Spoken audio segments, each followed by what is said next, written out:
recule vers la plus haute salle de la plus haute tour, où ma princesse attend d'être secourue par son sublissime prince charmant. Tu danses avec moi? Je ne t'en voudrais pas si tu me dis non. Ça peut attendre. C'est une opportunité de dingue qui se présentera pas deux fois. Et si c'est pas moi qui l'achète, une autre boîte mettra la main dessus. Et ce sera vraiment préjudiciable, voire même dramatique pour mon avenir professionnel.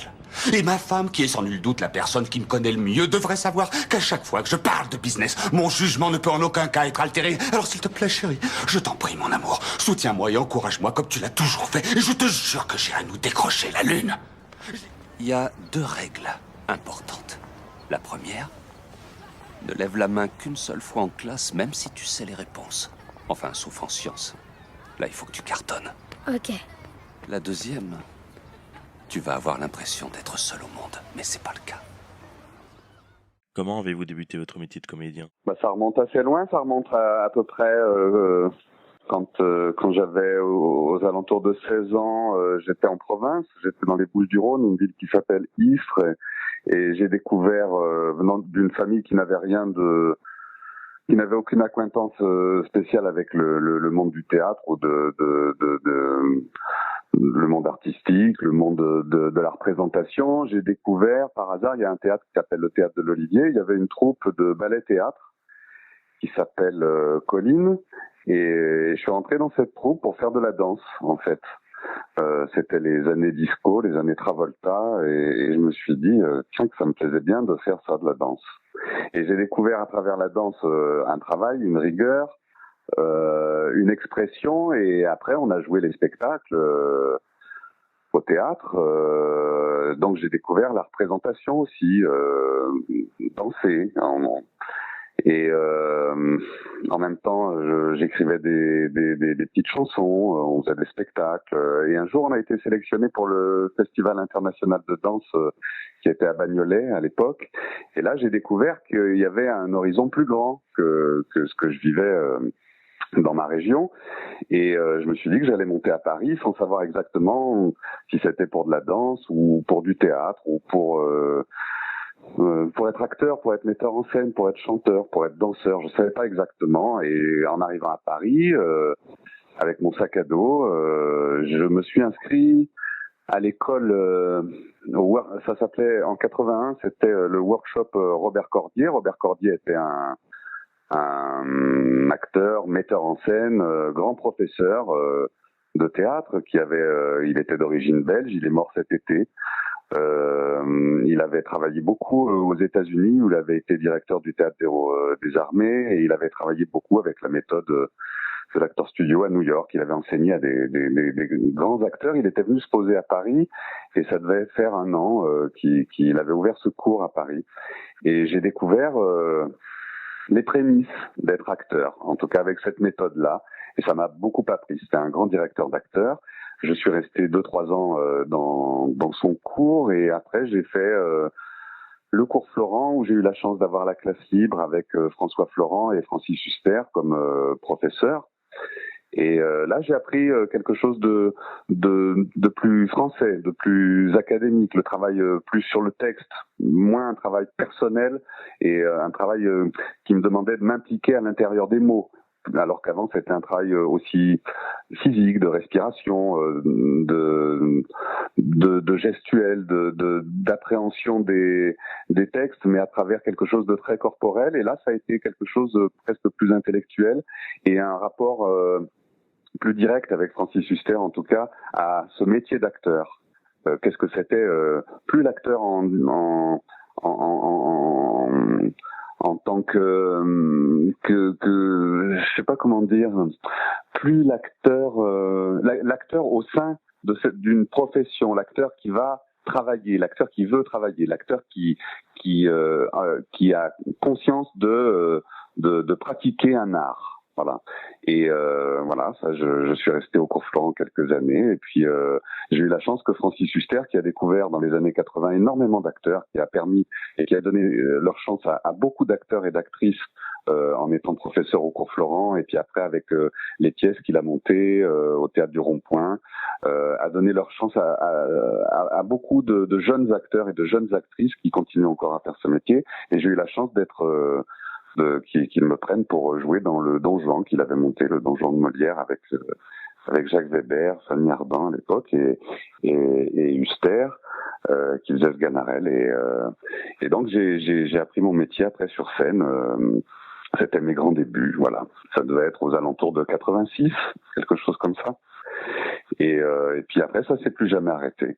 Qu'est-ce qui vous a mené à l'activité de doublage ? Le doublage, j'ignorais l'existence du doublage.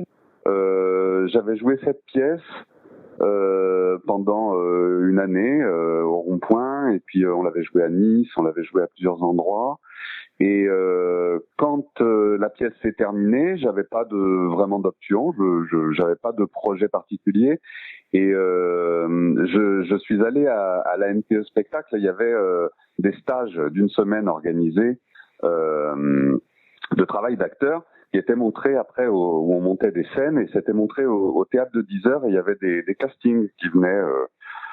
On filmait la prestation, on était une dizaine ou une quinzaine par stage, et on filmait la prestation, puis on avait rendez-vous avec des castings et des choses comme ça. Et moi, je fais ça avec un garçon qui s'appelle Franck Atrédéris, et qui allait réaliser des téléfilms. Il réalisait des téléfilms pour la télé, et je sais qu'il en avait en projet à l'époque, et je me disais, bon, voilà, je vais le rencontrer, et puis peut-être que je pourrais tourner pour la télé ou des trucs comme ça. Et Franck Atrédéris me dit, me parle de ma voix. Et il me dit, je m'attendais à ce qu'il me parle de moi en tant qu'acteur, et il me parle de moi sur ma voix. Il y avait quelque chose qui l'interrogeait dans ma voix, et il me disait, tu devrais faire du doublage. Et sur le moment, je m'en rendais pas vraiment compte. J'étais presque déçu, ne connaissant pas du tout ce monde-là, ni ce travail-là, cet art. Et puis finalement, à la fin du stage, je lui ai dit, pour pratiquer le doublage, qui reste assez mystérieux, ce continent mystérieux, je sais pas à qui je dois m'adresser. Il m'a adressé à Philippe Auguste, grand comédien, metteur en scène, qui est décédé aussi récemment, qui a été directeur de la DAMI aussi.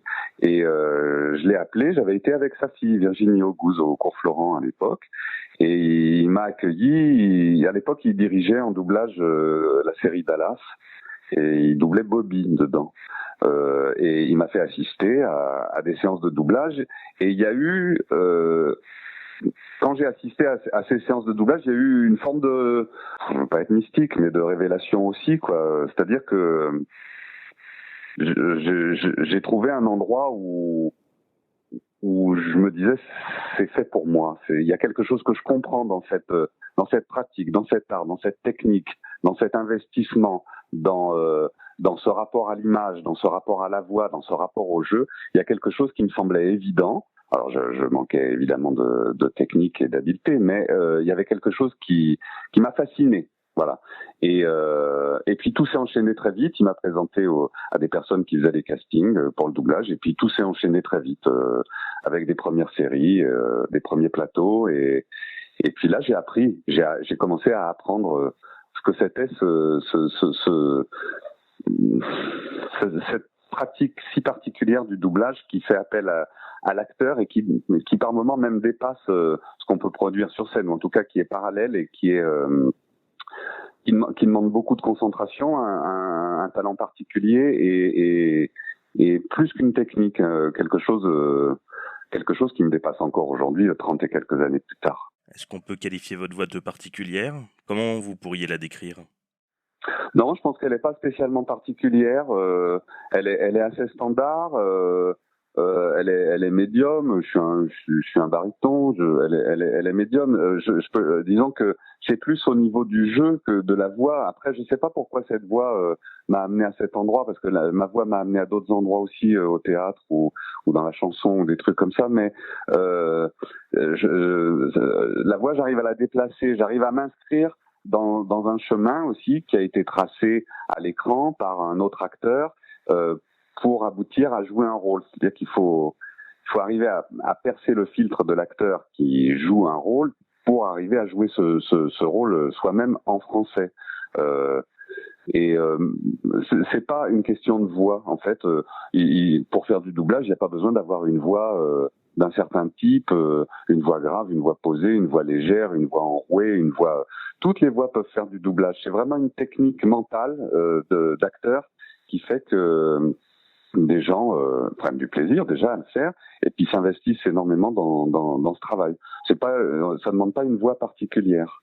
Moi, ma voix n'a rien de particulier, mais c'est la façon de l'utiliser, la façon. Le doublage, c'est pas une question de voix en fait. Le doublage, c'est une question d'énergie, c'est une question de jeu, c'est une question de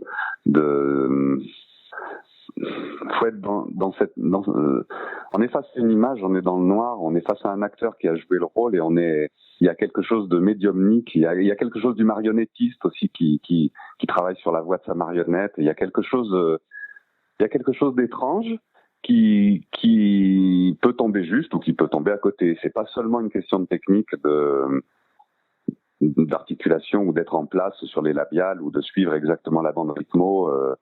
Il suffit pas de doubler la bouche. Je sais plus qui disait ça, mais il faut doubler les yeux, quoi, de l'acteur qu'on double aussi. Et vous avez débuté par quel rôle dans le doublage? Les premières séries, je me souviens d'une série en noir et blanc qui s'appelait Combat. Et puis très vite, il y a eu les choses qui m'ont permis de travailler régulièrement après dans cette profession et qui m'ont amené à avoir accès à des rôles plus conséquents. C'était Beverly Hills avec le rôle de Dylan, et puis Parker Lewis où je faisais Parker Lewis, Twin Peaks, voilà des séries comme ça qui m'ont amené à pratiquer sur de longues années ce métier, tout en continuant pendant aussi de longues années, pendant plus de 20 ans, à faire du théâtre en parallèle, quoi, pendant la journée ou en festival ou même en province et en alternant les deux, quoi. Quelles sont les différences entre le doublage et jouer sur scène ou au cinéma? Qu'est-ce que chaque activité peut apporter à l'autre? Oui, c'est complémentaire sans l'être vraiment. C'est la même chose. C'est la même chose avec des outils différents, c'est-à-dire c'est deux modes d'expression artistique.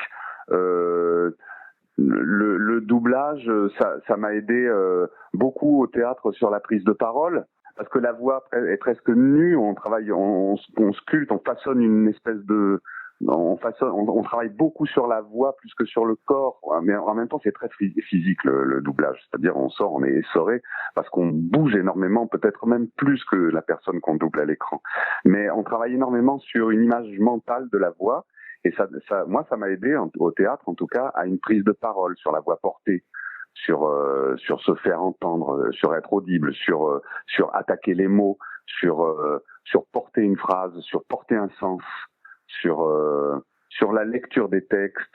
Ça m'a apporté beaucoup. Et que ce soit le théâtre, que ce soit la chanson, que ce soit le doublage, c'est de multiples facettes du même métier. Moi, en tant que Lionel, je suis le même quand je suis sur un plateau de télé, sur un plateau de film, sur un plateau de théâtre ou sur un plateau de doublage. C'est des techniques différentes. On grave pas comme on peint. C'est des outils différents, mais c'est la même chose. C'est le même mode d'expression, quoi. Voilà. Vous avez notamment doublé Jeremy Piven, Luc Perry et bien sûr Owen Wilson. Comment s'adapter au jeu de chacun de ces comédiens? Luc Perry, Owen Wilson et Jeremy Piven. C'est des acteurs très très différents, c'est des rythmes à trouver, c'est des énergies très différentes à trouver. Luc Perry, par exemple, c'est très le sud des États-Unis presque. C'est une nonchalance mélangée texane et californienne avec une séduction dans une lenteur. On sent une chaleur, on sent une lenteur, on sent une pesanteur. Il y a quelque chose en même temps de très délicat. C'est pas du tout dans la violence, c'est pas du tout dans une énergie très active.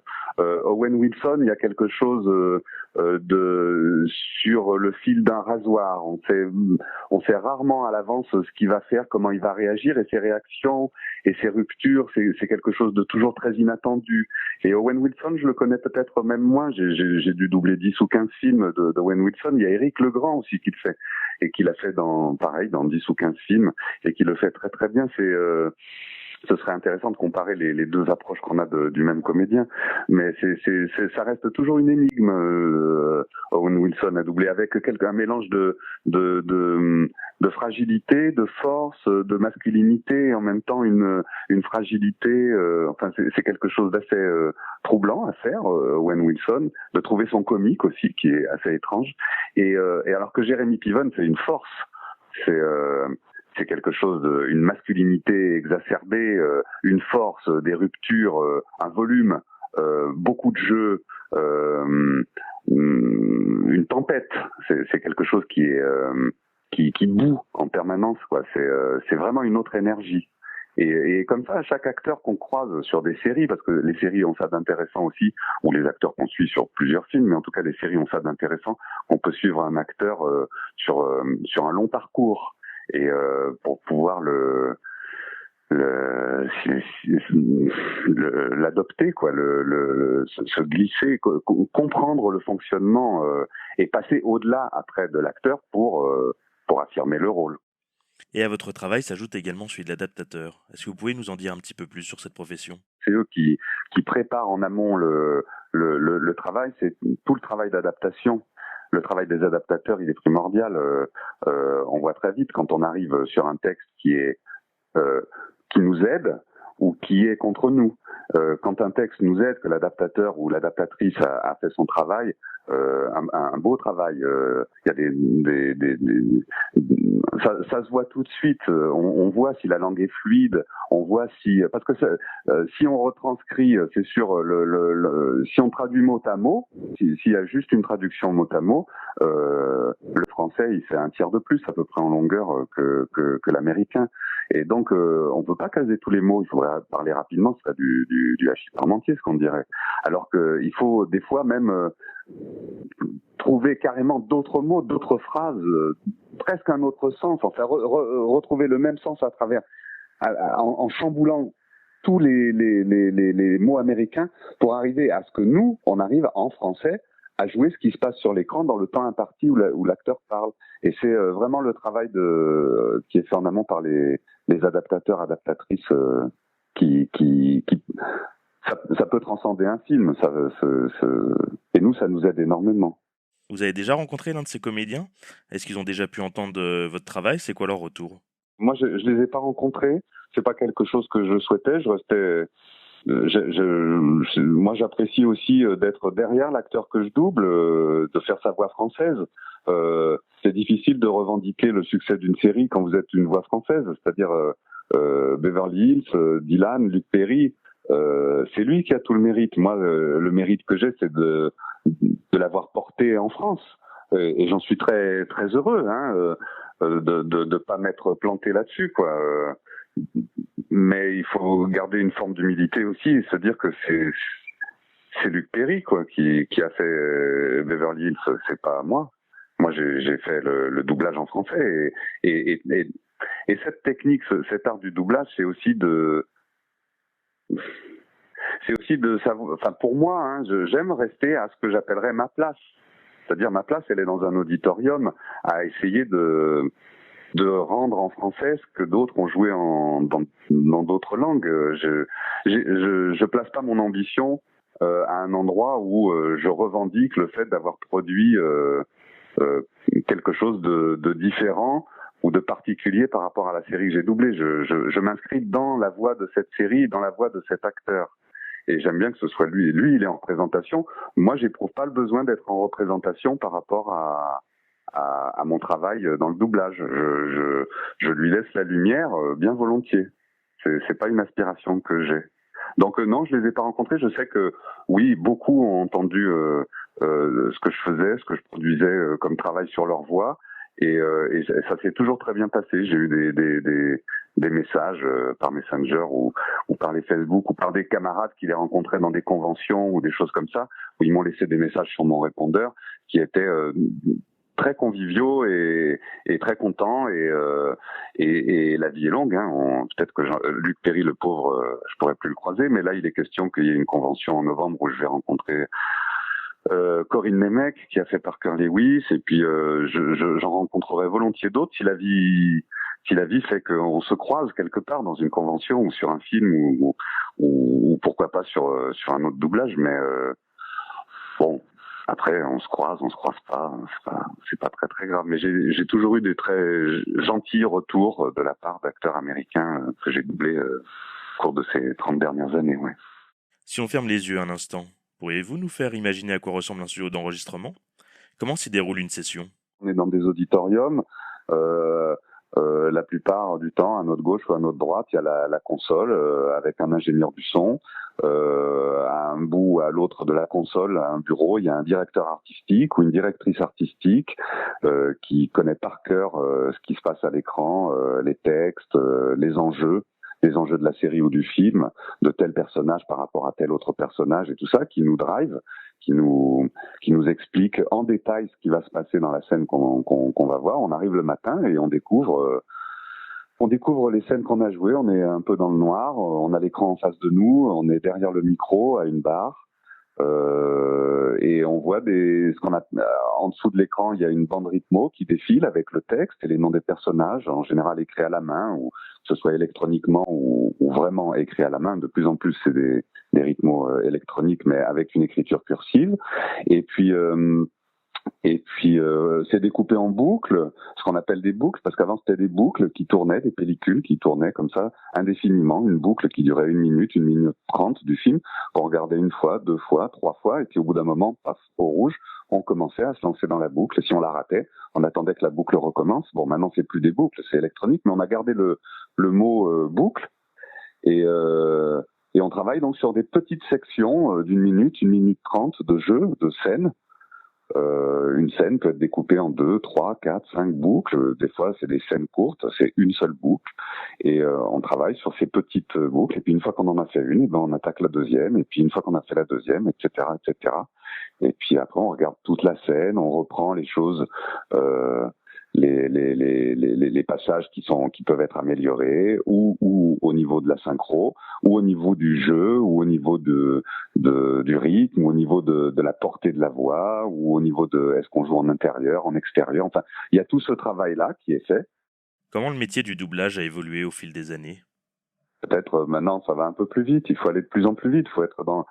Il y a une question de modernité aussi. La technique a changé. La technique, je veux dire pas de doublage, mais la technique, la vraie technique, celle de projection, d'aller chercher les boucles. Maintenant, avant, il fallait dérouler des bobines et des bobines. Ça prenait 1/4 d'heure, 20 minutes pour aller chercher une boucle à la fin d'un film ou au début d'un film. Alors que maintenant, on appuie sur un bouton et c'est plus rapide. Donc, maintenant, on travaille sur plusieurs épisodes en même temps dans la journée. Sur une série, ça peut être sur 2, sur 3, sur 4 épisodes pendant la semaine. Donc, en fonction des disponibilités des gens, on passe d'un épisode à l'autre. Ça peut aller plus vite.